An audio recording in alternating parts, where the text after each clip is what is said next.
Salut les gars, j'espère que vous allez bien. Défaite du Real 2-1 sur la pelouse Santiago Bernabéu en Espagne, Madrid. 2-1 contre Valence en toute fin du match. Scénario rocambolesque. Alors, qu'est-ce qui se passe? Le Real devait marquer, devait gagner ce match, ça devait accueillir le Barça qui avait un match en main déjà.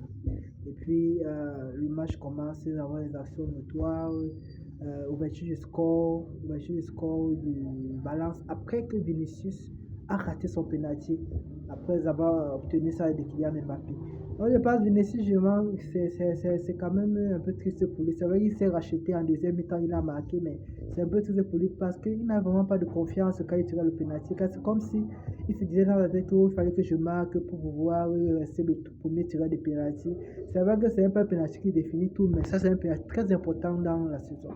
On va dire qu'il a marqué bien après, mais ça donne déjà des impressions de la tête de Carlo Ancelotti qui pourrait désigner Kylian Mbappé comme le premier tireur de penalty. Puis le Real qui revient un partout toujours par Vinicius à la 50e minute.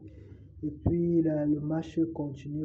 Nous avons eu l'action litigieuse où le joueur de Valence aurait dû prendre un carton car c'est vraiment inhumain, c'est vraiment insensé de partir sur un joueur comme ça avec le crampon sur le pied, c'est pas bon.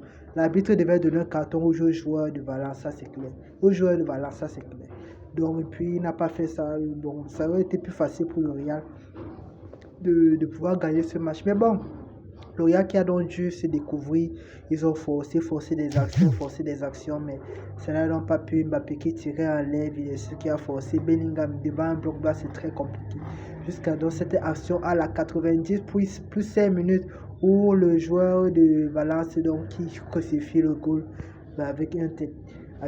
Vraiment, ce match était tout fait pour le Real. Nous avons des scénarios où le Real joue comme ça et puis c'est difficile, mais à la fin du match, il remporte le match. Mais cette fois-ci, ça n'a pas été le cas. On a même ajouté jusqu'à 6 minutes de temps additionnel juste pour que le Real remporte le match. Au moins, tire le match nul, mais ça s'est retourné contre eux.